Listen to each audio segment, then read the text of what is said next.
Quisiera que leyéramos esta cita, que es la oración que el Señor me puso en mi corazón. Es una oración de Pablo en Efesios. Él en este capítulo está hablando de quiénes somos en Cristo. Y él en el versículo 18 y 19 dice: mi oración es que los ojos de vuestro corazón sean iluminados. Esa es también hoy mi clamor al Señor, que los ojos de nuestro corazón vean y que sepamos cuál es la esperanza del llamamiento que Dios nos ha hecho, cuáles son las riquezas de la gloria de su herencia en los santos. Cuando uno espera una herencia, uno está, bueno, nunca he recibido una, pero, o sí recibí una muy chiquita hace mucho tiempo, pero creo yo que si uno no sabe lo que le van a heredar, uno llega como, ¿cómo sería la palabra? Expectante, ¿verdad? ¿Qué me va a decir que recibí? Y esperamos recibir algo valioso, me imagino, si no, no iríamos. Pero a veces nunca o muchas veces no reflexionamos cuál es la herencia que Jesús pagó para que nosotros tengamos. Y de verdad esta oración es la que Pablo hizo, pero la hago mía, porque yo clamo al Señor que cada uno de los que estamos hoy aquí podamos conocer cuáles son esas riquezas que el Señor tiene en su herencia para nosotros. Y también cuál es la extraordinaria grandeza. Miren, ya ser grande es importante y grandeza es una palabra que expresa, pero Pablo hace un énfasis, no solo es grandeza, sino que extraordinaria grandeza, extraordinaria grandeza del poder de Dios para con nosotros los que creemos. Dios tiene un poder maravilloso y a veces lo vemos como de lejos cuando sabemos que sanó a alguien, que le dio la vista a un ciego, que levantó a alguien de un hospital, o que hizo un milagro y mejoró las finanzas, pero el poder de Dios va mucho más allá de esas cosas. Su poder es grandioso, mis hermanos, y de eso quiero que hoy salgamos de aquí. Yo me desperté esta mañana y le decía a Ángel y se lo compartí a Osberto, me desperté alabando y glorificando el nombre del Señor, con un gozo en mi corazón por lo que Él me reveló. Y vamos a hablar de eso. Hemos estado hablando de la santidad y la hemos enfocado en las últimas prédicas en relación a nosotros.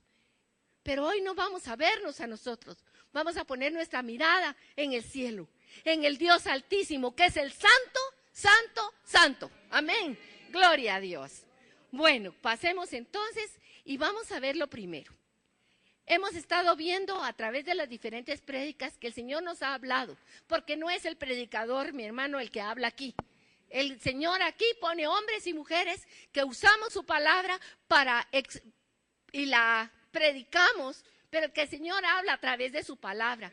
La persona que está aquí no es nada, es Él el que es algo.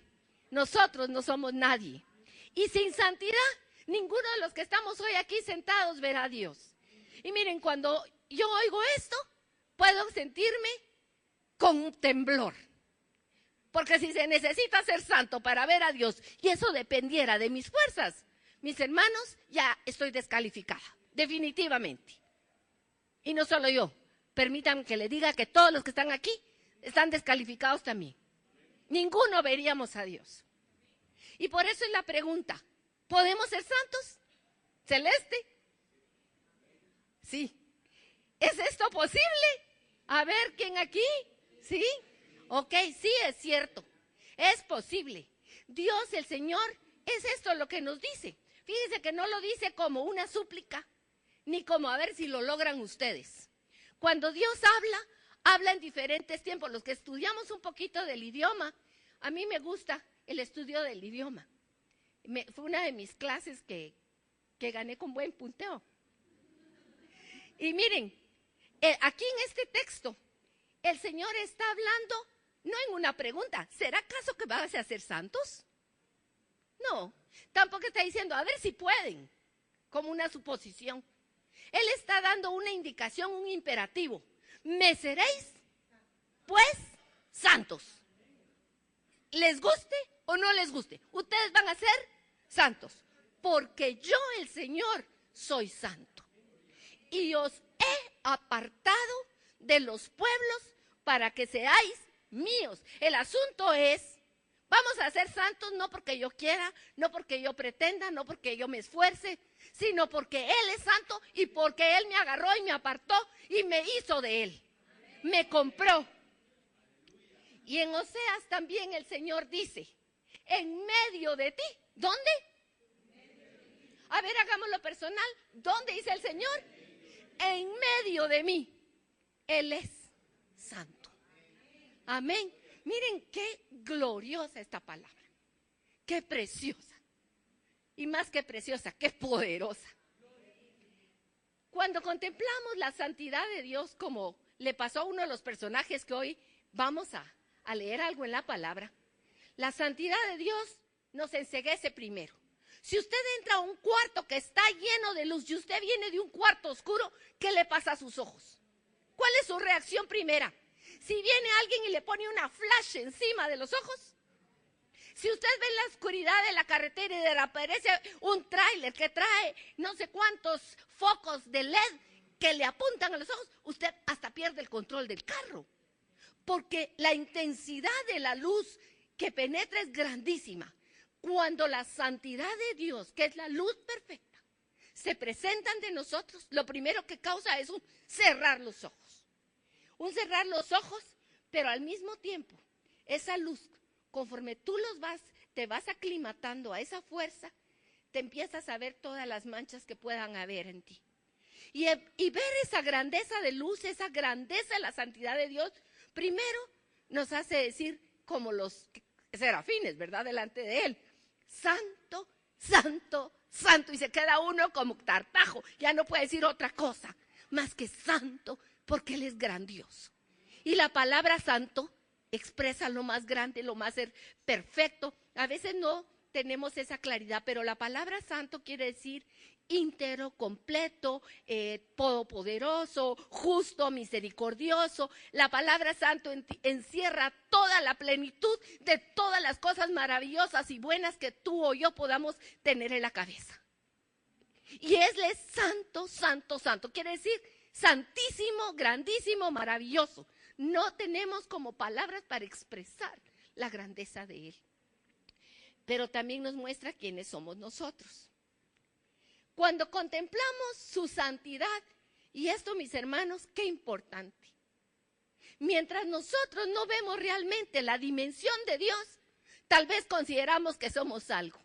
Me acordaba anoche también de, a veces uno de niño o de joven, o aún ahora, podemos decirle a alguien, es que fulano se cree la gran cosa. ¿Se recuerdan? La tan creído. Y la palabra de Dios dice, el que se cree ser algo, cuando es nada, se engaña a sí mismo. Mi hermano, mientras no contemplamos la santidad de Dios, tal vez aquí algunos se cree que es la gran cosa, la gran nada.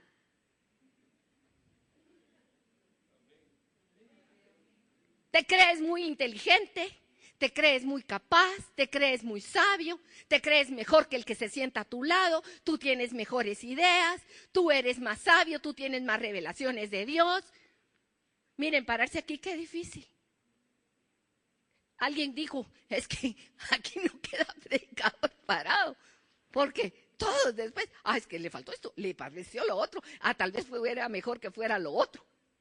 Ahí sentados, el que está aquí está temblando. No solo por Dios, les digo, el Señor es misericordioso. Pero contemplar un poquito su santidad como un terremoto va a derrumbar esa gran mentira de Satanás de seréis como Dios, que miren, mis hermanos, nos gusta creer. Nos gusta creer que somos algo y que valemos algo, pero es una gran mentira. Y tercero, si vemos bien la santidad de Dios y entramos y le pedimos al Señor, yo quiero entender de qué se trata este asunto, ese es el gran remedio para derribar el orgullo de la nada. Perdóname, mi hermano, yo no te digo nada porque no te aprecie, sino porque esa es la verdad de lo que somos, nada.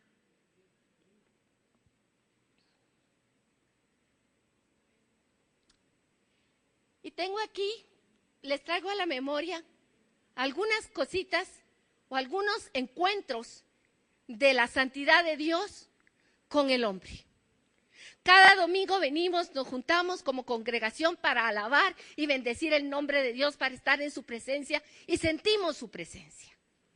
Pero alguien decía la semana pasada, Edgar, que el lugar verdadero del encuentro de su presencia es en la soledad.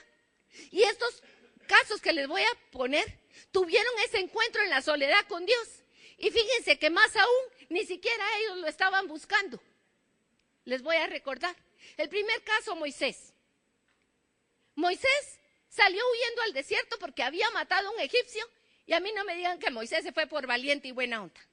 Se fue por miedoso, porque dijo, si me quedo, a mí me matan también. Y agarró camino y se fue a esconder en el desierto, a cuidar ovejas. 40 años pasó ahí oyendo ovejas. Y por supuesto les digo, tal vez vivir entre ovejas es más fácil que vivir entre la gente. Porque las ovejas son ovejas y el pastor sabe lo que son, pero la gente no sabemos lo que somos. Y entonces, ¿qué pasó con este Moisés después de 40 años cuidando ovejas? Un día que él no estaba buscando a Dios, perdónenme. Moisés no lo estaba buscando. Moisés estaba huyendo. Estaba escondiéndose. Y cuidando ovejas, se le presenta la gloria de Dios. En medio de una visión que era un fuego consumiendo una zarza ardiente. Y Moisés, por la curiosidad, se levantó y dijo, voy a ir a ver qué es esto. Y fue y se acercó. Y cuando ya estaba cerca, resulta que la zarza habla. Y de la zarza oye una voz que le dice, hey, quítate las sandalias, porque la tierra que estás tocando es lugar santo. No sabemos si se las quitó. Hay una teoría de que no se las quitó. Por ahí he oído yo esa teoría, que Moisés recibió la orden y no se quitó las sandalias. Pero en fin, no se trata de eso el tema de hoy. Se trata de que el Altísimo se le presentó a Moisés. Y él se acercó y no se murió. Pero sí recibió una orden, hasta ahí no más llegas. Y le dio una orden el Señor.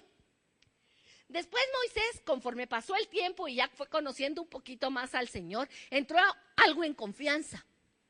Yo diría, era un hijo algo confianzudo con su Padre Dios. Y un día hablando con Dios le dice, Señor, muéstrame tu rostro. Y el Padre, el Señor, el Dios Todopoderoso, le dice, no, Moy, no te puedo mostrar mi rostro.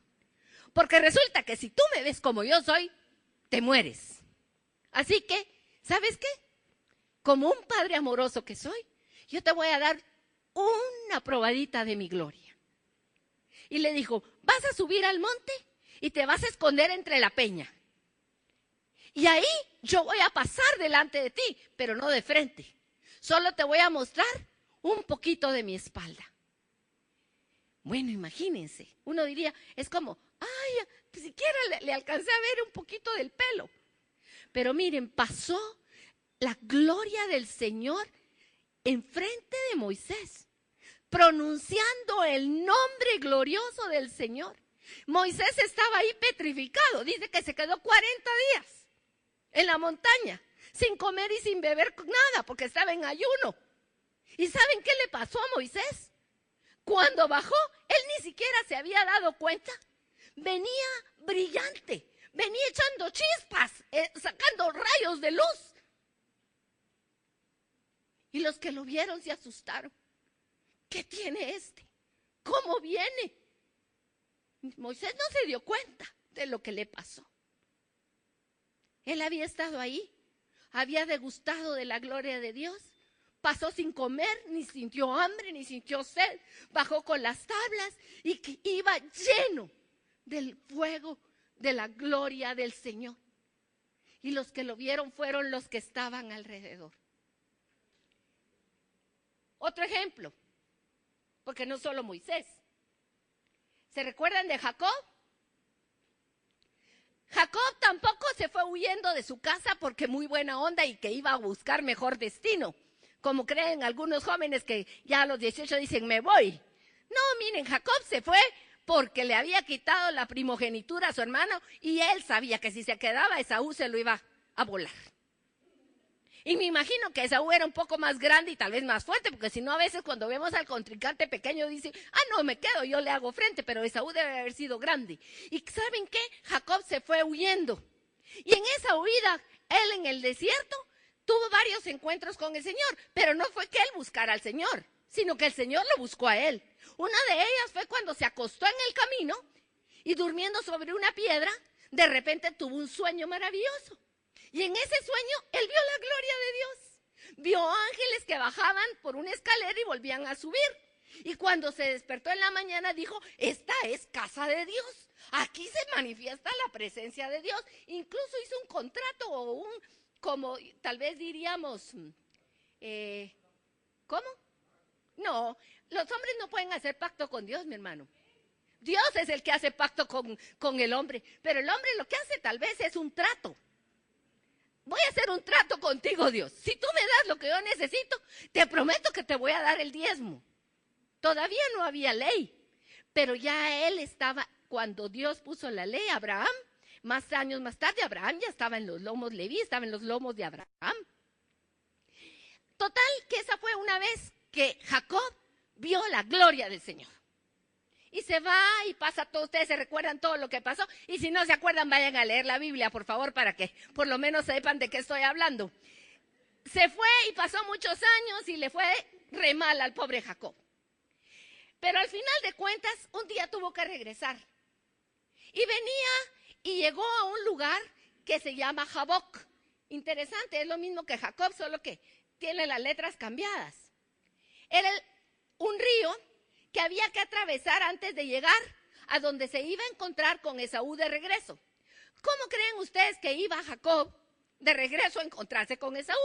¿Qué pasa cuando uno sabe que metió la pata con alguna persona y se la va a encontrar y no sabe si ya le pasó el enojo o si va a estar de buenas? ¿Cómo va usted? ¿Va tranquilo? ¿Va contento? ¿Va nervioso? Y si el otro tiene mucho poder y muchos ejércitos, no solo va nervioso, va miedoso, también agreguémosle, a ver cómo le va a ir. Pues algo así iba Jacob. Y en ese lugar él dijo, no, yo no puedo seguir el camino, voy a mandar a mi mujer y a los niños primero y yo me voy a quedar aquí un rato y voy a entrar en la presencia de Dios. No dice así propiamente el texto, dice que él se quedó del otro lado y pasaron los demás. Y cuando él estaba solo, en lo más denso de la noche, yo no sé si ustedes han estado en algún lugar donde no haya contaminación lumínica, o sea, donde no haya focos de ninguna clase. Si nosotros salimos a la calle, aunque sea el foquito de la esquina está y no nos da tanto miedo. Pero fíjense que nosotros tenemos una casita ahí en Palín, donde es un lugar que le digo yo parece la boca del lobo. Una vez Juan José fue en la noche, ¿te acuerdas, Juancho? Y dice que se asustaron, porque aquello era negrísimo, no se miraba ni siquiera el frente. Y de verdad, cuando usted entra, como ahí no hay luz ninguna, usted a medianoche no ve nada en el frente. De repente pasa un animalito, entonces le ve que brillan los ojos. Pero aquello es oscuro, oscuro, oscuro. Y así estaba Jacob en ese lugar, en la oscuridad. Y en medio de la oscuridad se presenta un varón de Dios, dice, el ángel del Señor, una manifestación de Jesucristo. Y el Señor viene y tiene un encuentro con Jacob, o Jacob tiene un encuentro con el Señor, y se le prende y empieza a batallar con él, y le empieza a pedir que lo bendiga, le empieza a decir que quién es, que le diga su nombre, y Jacob se le prendió, como que era una garrapata. Llegó la madrugada, empezó a salir la luz del sol, y entonces le dice el Señor a Jacob, suéltame, no te soltaré hasta que me bendigas. ¿Y saben cuál fue la gran bendición? No fue ni una casa, ni fue un carro, ni fue una cuenta del banco, sino que fue que le quitó y le desgonzó la canilla en medio del desierto, teniendo que caminar un montón, sin ayuda, porque todos los que iban con él se habían ido adelante. Menuda bendición la que le dio el Señor a Jacob. Pero la palabra dice que ahí Jacob fue cambiado. Y saben, gloria al Señor. Bendito sea el nombre del Señor, a Él la honra, a Él la gloria. En ese lugar él dijo, se llama Penuel. Y Penuel quiere decir en hebreo, cara. He visto a Dios cara a cara y no me morí. O sea, quedaban dos personajes. Perdóneme, Jacob se quedó a ver qué pasaba, pero el que se le apareció fue el Señor. Pero el principal personaje que quiero que este día veamos, todavía no les voy a decir quién es. Les voy a primero hablar un poquito de lo peligroso que es no escuchar. Qué peligroso es que usted no escuche la palabra de Dios.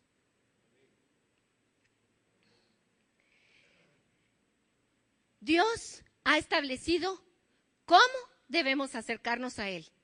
Aquí hemos estudiado un poquito sobre el tabernáculo. ¿Quiénes han escuchado del tabernáculo? ¿Han recibido enseñanza? Ok. Y también de las leyes que el Señor le dio a Moisés, sobre todo para los sacerdotes, de cómo debían de hacerse los sacrificios, cómo debían ser las vestiduras de los sacerdotes, en qué días debían de hacerse, cuáles eran las fechas de las convocaciones de la fiesta. Miren, el Señor no dijo hagan lo que ustedes quieran. Él dijo, de esta y esta forma se van a acercar a mí. Y si no se acercan así, se mueren. Y hablaba la semana pasada Edgar del temor, y vamos a hablar un poquito acerca de eso más adelante. Pero estas son las instrucciones del Señor. Y el Señor nombró una familia que eran los encargados de servir en su presencia. El hermano de Moisés es Aarón, fue nombrado el sumo sacerdote. Y sus hijos junto con él servían en los lugares más cercanos del Señor. Aarón tenía 3 hijos. Nadab, Abiú, ¿y quién era el tercero? Eleazar, muy bien. Y esos 3 tenían la oportunidad de acercarse al Señor. Pero Nadab y Abiú, dice en Levítico 10, pueden ustedes leer la palabra, ellos presentaron ante el Señor un fuego extraño. Yo investigué qué sería esto, qué fuego extraño sería. La verdad es que los teólogos no tienen como muchas cosas como para explicarnos de qué se trató ese fuego extraño. Pero lo que sí sabemos es que presentaron un fuego diferente al que el Señor había mandado. Cuando nosotros queremos entrar a la presencia del Señor sin seguir sus instrucciones, nos puede ir como a estos 2. Estos 2 murieron inmediatamente. El Señor es un Dios santo, es un Dios justo, nunca es injusto, y lo que Él hace tiene una razón de ser. Él no va a permitir que su gloria sea contaminada. Y ahí hablo de la palabra temor y reverencia. Temor es miedo, pero también temor implica conocer quién es la persona y saber cuál es su poder, su grandeza. Miren, yo al chucho de mi casa no le tengo temor, pero a un Rottweiler que no conozco en la calle, sí. No soy tonta. Estoy explicándome. Reverencia es ante aquel que yo sé cuál es su poder, cuál es su dignidad, cuál es su grandeza. No solo el poder que tiene, que me puede destruir, sí. Pero aunque no me destruyera, yo sé que Él es digno de honrarlo, de alabarlo, de glorificarlo, de postrarme en su presencia. El temeroso es el que baja la cabeza, pero detrás de ti habla mal. El reverente es el que dobla la cabeza siempre delante del que la merece y reconoce quién es Él. Y le da el lugar que Él merece. Y hay un caso en la palabra de Dios. Les pregunto, ¿quiénes saben cuál fue el pecado de Usa o quién es Usa? A ver, ¿quién sabe quién es Usa? Porque así me evito explicarlo, pero si no lo saben les cuento un poquito. Bueno, les voy a compartir quién es Usa. Cuando David estaba reinando, se llevaron los filisteos el arca. Y tenía como 20 años más o menos de que no estaba en donde tenía que estar.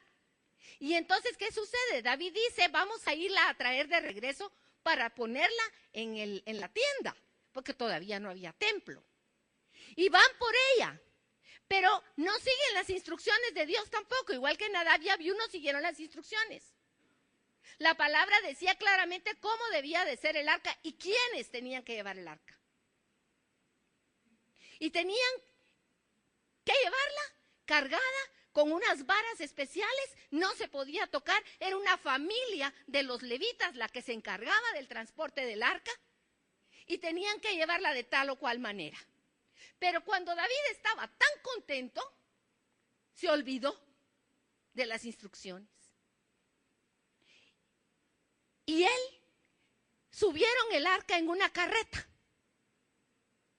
jalada por bueyes. Es que qué irreverente, no, era la costumbre. Era un arca, así era como se transportaban tal vez las cosas más fácilmente.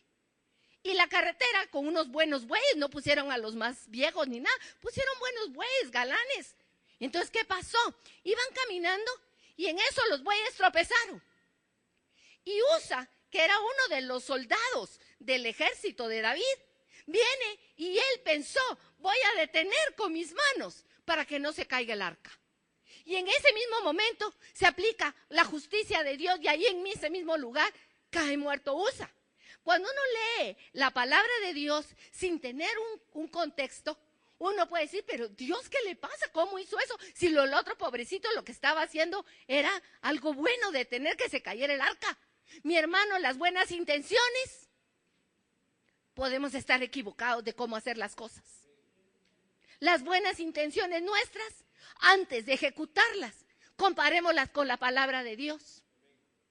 Porque podemos estar cometiendo una gran irreverencia al Señor. Y lo que pasa es que cuando él cae esto, ahí están las citas, que no me quiero entretener en esto porque no es el centro del tema, están en 2 de Samuel 6, del 3 al 7, y apúntenlo, 1 de Crónicas 13, del 7 a 10 está la historia de Usa. Pensar que nosotros tenemos unas manos menos corruptas que el barro, porque el arca del Señor iba a caer al barro. Y a veces pensamos que nosotros estamos más limpios que otros.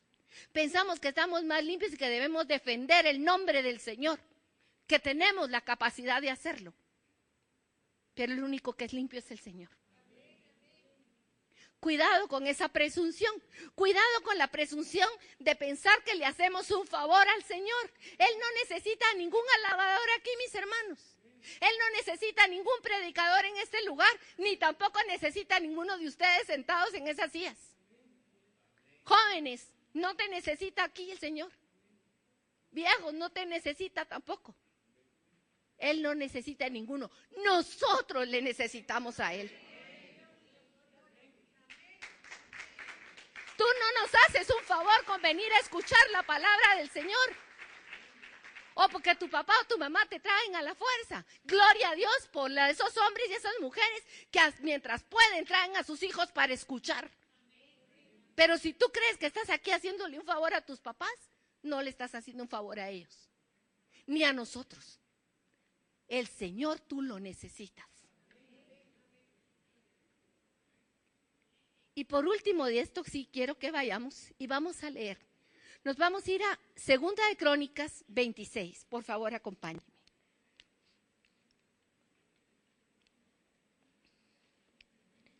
Cuando la tengan me dicen amén. Ustedes son muy rápidos, yo todavía no llego. 2 de Crónicas.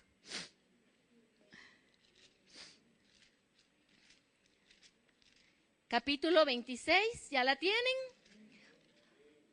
Bueno, yo estoy calculando hacia toda la congregación.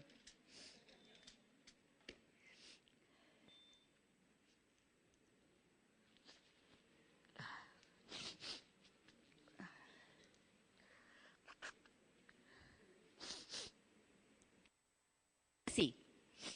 Entonces todo el pueblo de Judá tomó a Uzías, el cual tenía 16 años de edad, y lo pusieron por rey en lugar de Amasías su padre. ¿Cuántos años tenía este rey cuando empezó a reinar? Era un adolescente. Claro que sí. 16 años tenía. Joven. Uzías edificó a Elot y la restituyó a Judá después del rey Amasías durmió con sus padres. Y repite, de 16 años era Uzías cuando comenzó a reinar. ¿Y cuántos años reinó? Y 52 años reinó en Jerusalén. Miren, algo que me llamó la atención es que alguien hizo la cuenta de cuántos años reinó y cuánto dura un presidente. En esos años, ¿cuántos presidentes de Guatemala han pasado por los 52 años? Y un montón de corruptos. Y este rey gobernó 52 años. Miren lo que dice de él. El nombre de su madre fue Jecolías de Jerusalén. E hizo lo recto ante los ojos del Señor, conforme a todas las cosas que había hecho Amasías su padre. Y persistió en buscar a Dios en los días de Zacarías, entendido en visiones de Dios. Y en estos días en que buscó al Señor, él, ¿qué dice? Le prosperó. Y salió y peleó contra los filisteos y rompió el muro de Gad y el muro de Jabnía y el muro de Asdod y edificó ciudades en Asdod y en la tierra de los filisteos.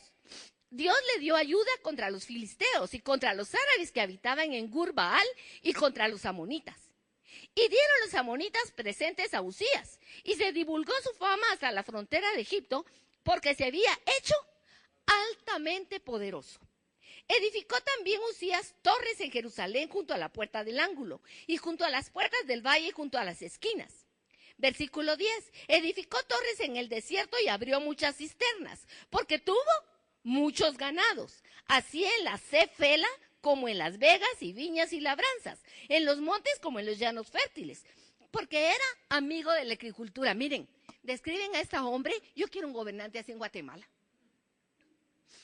Ese hombre era un estratega militar, ese hombre sabía de agricultura, sabía de construcción, sabía de cómo manejar los negocios porque metía las manos y prosperaba. ¿De quién más se recuerdan ustedes que en todo lo que hacía le iba bien? José, también todo lo que estaba haciendo le iba bien. Y eso que dice que se parecía a David, aunque no llegó a ser completamente como David. ¿Qué más dice de él? Tuvo Uzías un ejército de guerreros, versículo 11, los cuales salían a la guerra en divisiones de acuerdo con la lista hecha por mano de Jehiel escriba y de Amasaías gobernador y Hananías, uno de los jefes del rey. Todo el número de los jefes de familia, valientes y esforzados, era 2,600. Y bajo la mano de estos estaba el ejército de guerra, de 307,500 guerreros poderosos y fuertes, para ayudar al rey contra los enemigos. Miren, qué ejército poderoso el que Dios le estaba dando a este hombre. Maravilloso, ¿sí o no? Más. Vámonos a saltar. No, esto es importante. Versículo 15. E hizo en Jerusalén máquinas inventadas por ingenieros para que estuvieran en las torres. Miren, este dato a mí me impactó. Era tan poderoso que hasta tenía ingenieros que inventaban cosas nuevas. En tiempo de David, uno de los problemas era que no habían espadas porque no habían herreros. Pero en tiempo de Uzías ya habían hasta ingenieros que inventaban máquinas de guerra para combatir poderosamente contra el enemigo. O sea, ¿por qué leo todo esto? Porque miren, una persona puede tener el favor de Dios, puede estar caminando bien, puede ser poderoso, puede estar muy bendito, entre palabras, entre comillas, aparentemente a los ojos de los hombres. Este hombre se hizo grande, poderoso, rico, tenía ejército, mandaba por todos lados, conquistó, hizo grandes hazañas. Pero veamos cómo fue el término de Uzías. Leamos versículo 16. Todos juntos, por favor, conmigo. Mas cuando ya era fuerte, su corazón se enalteció para su ruina, porque se rebeló contra el Señor su Dios, entrando en el templo del Señor para quemar incienso en el altar del incienso. Y entró tras él el sacerdote Azarías, y con él 80 sacerdotes del Señor, varones valientes. Y se pusieron contra el rey, y le dijeron: no te corresponde a ti, oh Uzías, el quemar incienso al Señor, sino a los sacerdotes, hijos de Aarón, que son consagrados para quemarlo. Sal del santuario, porque has prevaricado, y no te será para gloria delante del Señor Dios. Qué tremendo. Dice que le fue bien hasta que se enalteció su corazón para su ruina. El enaltecimiento de su corazón fue para su ruina. Y miren lo que le pasó. A pesar de que tuvo gente alrededor que le dijo, no seas orgulloso, eso no te corresponde a ti. Hay alguien que ha sido nombrado por el Señor. Hay cosas, mis hermanos, que no nos corresponden a todos. El que está aquí no está aquí por gusto, porque se le dio la gana subirse, sino porque recibió un llamado. Moisés no iba al frente del pueblo de Israel porque a él le gustaba. Gracias, te agradezco mucho. Gracias, Señor. Él no iba al frente por eso. Iba al frente porque el Señor lo llamó a una dura tarea, conducir a un pueblo de dura cerviz. Y en su batalla, un día desoyó la voz de Dios e hizo lo que no debía, porque también la relación con las personas puede llevar a un enojo.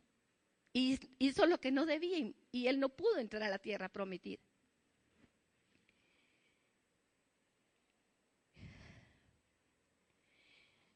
Versículo 19. Entonces Uzías, teniendo en la mano un incensario para ofrecer incienso, se llenó de ira. Y en su ira contra los sacerdotes, la lepra le brotó en la frente, delante de los sacerdotes de la casa del Señor, junto al altar del incienso. Qué tremendo. Miren, las palabras del Señor no están por gusto en la Biblia. Todas las palabras que se escribieron antes son para nuestro ejemplo, para que no caigamos en ninguna desobediencia, para que teniendo esos ejemplos nosotros guardemos nuestro corazón. Y este hombre que había sido 52 años rey y que Dios lo había prosperado en todo, cuando su corazón se enalteció, su corazón enaltecido lo llevó a la ruina. Miren, a la ruina no necesariamente quiere decir que él perdió sus propiedades, porque él siguió siendo rey todavía un poco de tiempo, pero lo sacaron fuera del lugar donde podía vivir como rey, porque era un leproso. Eso indica, salió del lugar de los santos y murió como leproso. El que fue rey 52 años, que fue próspero en todo. ¡Qué advertencia tan seria la que hay en la palabra de Dios para nosotros, sus hijos! De que escuchemos su voz, de que seamos humildes, de que si alguien nos advierte, escuchemos la voz. Mis hermanos, cuando alguien nos advierte, como la burra le advirtió a Balaam, Balaam, no pases por ahí porque ahí está Dios. La burra no quería morirse ella tampoco. ¿Ustedes creen que fue porque le interesaba mucho el profeta? No. La burra dijo, aquí me quedo, porque si paso yo también me muero. Pero el profeta no veía y agarró a la burra a palos. Muchas veces el Señor nos habla a través de personas que tal vez no son tan grandes o que a nosotros nos parecen que no tienen el derecho, como le pareció a este rey, que los sacerdotes. ¿Y quién son los sacerdotes para decirme a mí que no haga eso? ¿Quiénes son? Dijo él. Pues nada, tenía razón, no somos nada. Nadie somos nada. Pero el Señor había puesto un orden. Y miren, qué terrible, qué triste fin para un hombre tan lleno de bendiciones por el Señor. Pero eso no es lo más importante de este tema, porque lo importante aquí es que veamos al que es el santo, santo, santo. Amén. Esto solamente es un recordatorio de unos ejemplos de qué cuidado tenemos que tener con nuestra vida, mis hermanos. Somos valiosísimos. Le costamos al Señor la sangre de su Hijo. Y Él nos tiene en gran estima, dice su palabra. Tú eres de gran estima para el Señor.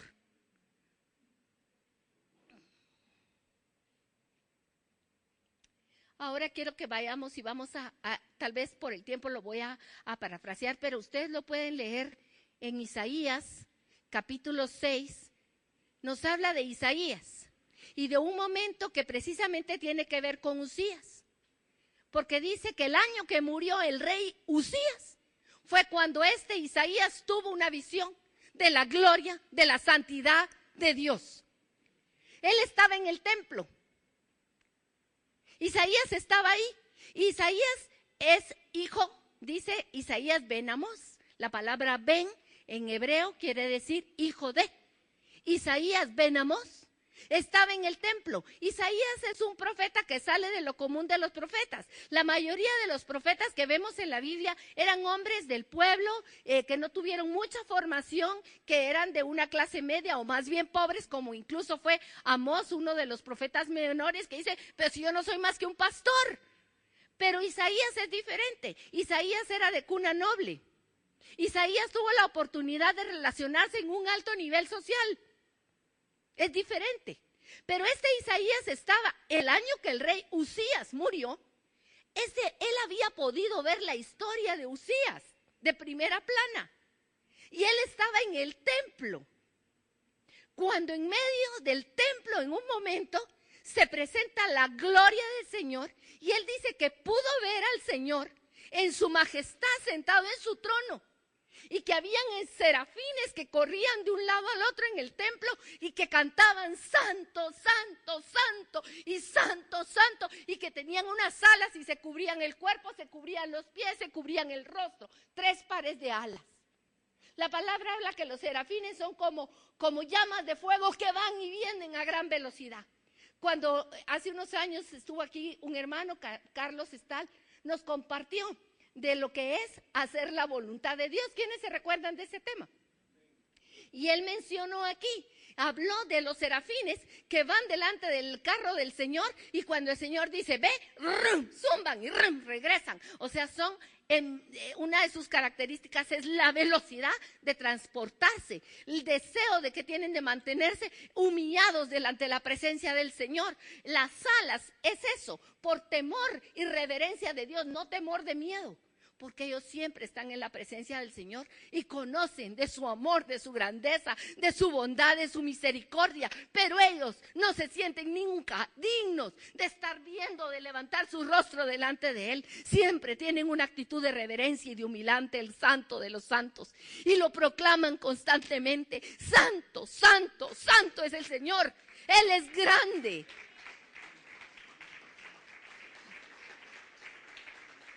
Y por lo que les contaba de Isaías, él podía haberse sentido bien delante de la gente, porque era un hombre de cierta posición social, era un hombre con cierta cultura, era un hombre que se relacionaba con los reyes, con las nobles. Y eso le podía haber dado a él, yo soy tal vez mejor que fulanito, o tengo más que la fulana, o me siento mejor que aquel, aquel es más pecador que yo. Pero cuando se vio delante de la santidad de Dios, y aquí quiero leer algo que no es de mi cosecha, sino que lo leí y lo quise poner en el boletín. ¿Tienen ahí su boletín? ¿Me prestas un boletín, Ángel, por favor?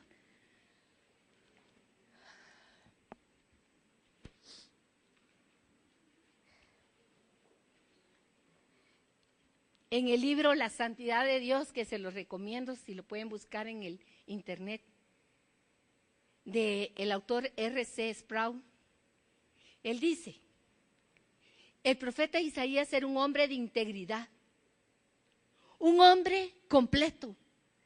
Sus contemporáneos lo consideraban el hombre más recto de la nación y lo respetaban como un modelo de virtud. Pero cuando tuvo la repentina visión del Dios Santo, en ese instante toda su autoestima fue sacudida.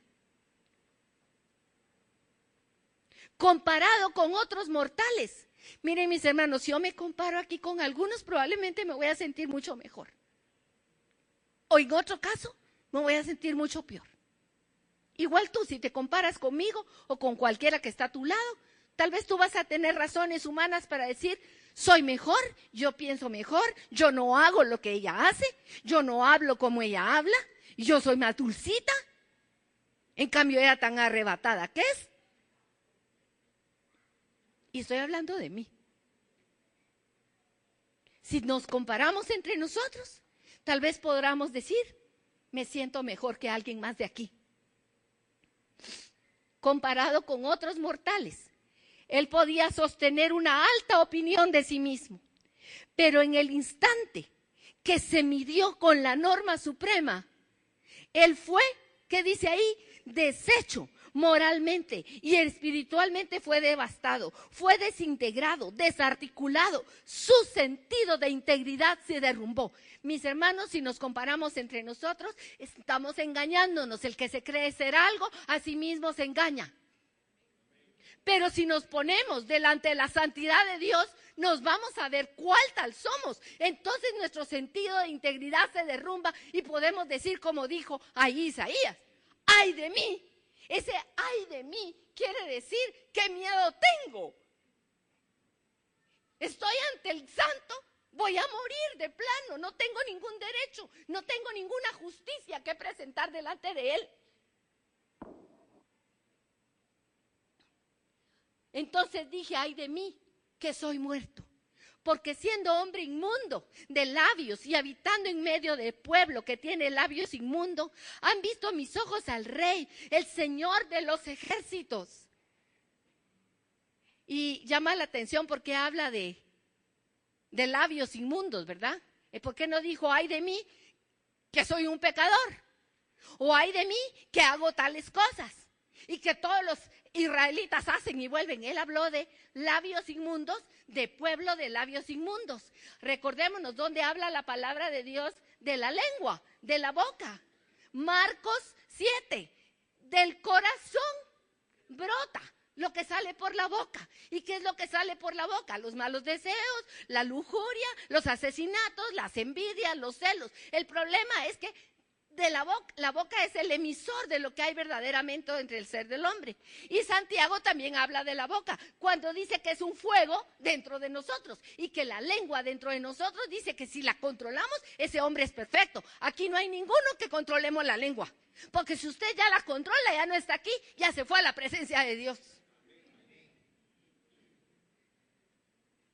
La lengua. Él dijo, soy un hombre de labios inmundos, en medio de un pueblo de labios inmundos. Y la historia de Isaías en ese momento termina porque cuando él reconoce su pecado, Dios da la orden a uno de los serafines que tome un carbón encendido del fuego que está ahí en la presencia de Isaías, y con ese carbón de fuego le toca los labios y su pecado le es quitado. Pónganse a pensar ustedes. Los labios es una de las partes más sensibles de nuestro cuerpo. Por eso es que nos damos besos. Porque es donde uno siente un beso, más es en los labios. Dios así lo hizo. Ahora, imagínense, bueno, no nos tenemos que imaginar. ¿Quién de ustedes se ha dado una mordida en el labio? ¡Qué duele! Ahora imaginémonos que nos ponen un carbón, un tizón caliente. Sí, tomen una cucharada de sopa caliente, ¿qué hacen? No aguanta uno, hasta ni la educación aguanta. ¿Me entendieron, verdad? ¿Qué pasa si nos ponen un carbón encendido en la boca? A veces nos quedamos, pero cuando hay una presencia de Dios y vemos la gloria de Dios, ocurre en nuestro corazón ese temor de Señor, ¿qué he hecho? Señor, ay de mí, delante de ti estoy mal. Y viene la gloria de Dios y trae un dolor a nuestro corazón. El arrepentimiento va acompañado de dolor, mi hermano. No solo del miedo de que te vas a morir.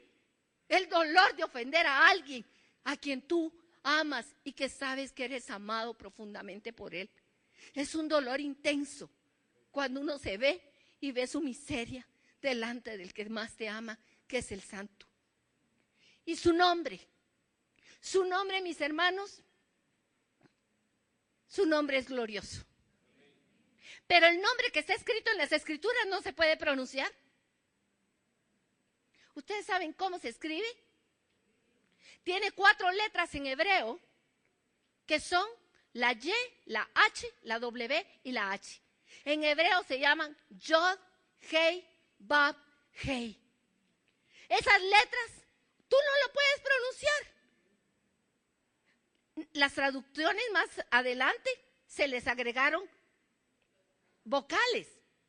Pero los judíos que recibieron el nombre del Señor, yo soy el que soy, ellos no lo pronunciaban jamás con su boca, porque era un nombre impronunciable, no porque no tuviera vocales, sino porque era el nombre del Señor y había que ser tan reverente que no usaban el nombre del Señor como cualquier cosa. Pero nosotros sí usamos, yo soy cristiano. Yo soy cristiano y me estoy tomando una cerveza. Yo soy cristiano y oigo cualquier cosa. Yo soy cristiano y me relaciono donde se me da la gana y vivo como se me da la gana y oigo la música que se me da la gana. Oigo música que envenena mi corazón. Y digo, ay, soy cristiana. Perdónenme, pero es que es la realidad. Usamos el nombre del Señor con tanta facilidad y así tan suavemente. Miren, ni su nombre es Yahvé, su nombre es Jehová, cualquiera de las dos está buena. También su nombre es Ja, para los que no lo sepan, hay unas porciones de la Biblia donde aparece Ja solamente, J-A-H, es como una con abreviatura. Pero cuando Jesucristo se le acercó para preguntarle cómo oramos, él no digan Señor Yahvé, o Señor Jehová, o Señor Adonai. No dijo ninguno. Dijo, digan Padre nuestro. Padre, porque Jesús vino a quitar el velo y a mostrarnos el rostro de Dios. Y su nombre es Santo, Santo, Santo. Y lo podemos decir hoy por gracia y misericordia. Pero su nombre es Santo, Santo, Santo. Y no es porque lo repitamos y que lo gritamos que va a ser más santo. Aunque qué bueno es cuando lo alabamos, glorificar el nombre del Señor. En Génesis 22:8, Abraham le pregunta, su hijo le dice, ¿y dónde está el sacrificio que vamos a sacrificar? Y la respuesta que Abraham le da es, Él verá y dará lo necesario. Algunas traducciones transmiten y dicen, Él proveerá. Y de ahí se le dio el nombre de Yahvé Jireh, o Jehová Jireh, o Ja Jireh, o Padre Jireh. Mi Padre es mi proveedor. Mi Padre es mi proveedor. Él verá lo que me hace falta y Él lo verá. Y porque como estamos hablando de santidad, lo primero que Él hace es que Él por su bondad me ha traído a mí, a Él con lazos de ternura, me ha hecho darme cuenta de quién es Él y quién soy yo y me ha hecho decir, ay de mí. El arrepentimiento viene porque Él, en su amor y bondad, me rodea con lazos de ternura. Si tú has sentido su dolor, puedes decir gracias, Señor, porque me has dado convicción de mi pecado. Mira, el Salmo 133, y por eso lo dejé como dice la versión Reina Valera, dice, ja, si mirares a los pecados, no quiere decir ja, de jaja, no, dice ja, como nombre de Dios, ja. Si tú mirares a mis pecados, hagamos esta lectura en primera persona. Padre, si tú miras mis pecados, de plano que no puedo estar de pie delante de ti. Pero en ti hay perdón. Y lo interesante es ¿para qué? Para que sea el reverenciado. En ti hay perdón. Me acerco a ti, Señor, sabiendo que en ti encuentro perdón. Porque ¿saben qué? Puedo ver. Porque tengo temor de Él. Porque me duele ofender su santo nombre, porque tanto me ha amado. Y porque he sido apartado. Si yo no hubiera sido apartada, no tendría esto. Pero porque Él me apartó, porque Él me compró, es que yo puedo decir, Señor, en ti hay perdón para que pueda ser reverenciado. Él en la cruz dijo, consumado es, y esa es su justicia. Cristo es su justicia. Para que haya perdón, tenía que haber justicia. Y que fue Él mismo, dice en el capítulo 63 de Isaías, hay una lectura que dice, no fue un enviado suyo, sino que fue Él mismo el que bajó para rescatarte. Fue Dios mismo, pero no vino con truenos y centellas como en el Sinaí, porque nos hubiéramos muerto del miedo. Se vistió de hombre y bajó y habitó entre nosotros los hombres. Y uno de sus apóstoles, Felipe, le pregunta, Jesús, muéstranos al Padre y eso nos basta. Y Jesús se volteó y le dijo, tanto tiempo contigo y aún no me conoces. El rostro de Jesús es el rostro del Padre. El rostro de Jesús, la gloria de Dios, está en Jesús plenamente, pero está cubierta para que nosotros no muramos. No fue que el hombre busque a Dios, fue Dios el que se acercó a Adán y le preguntó, ¿dónde estás, Adán?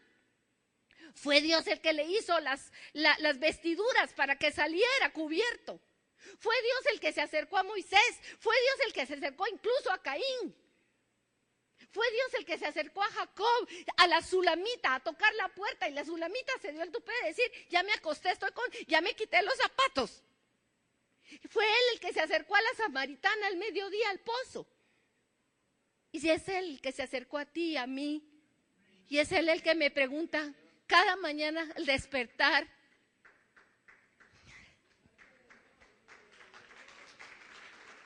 la honra y la gloria al Señor.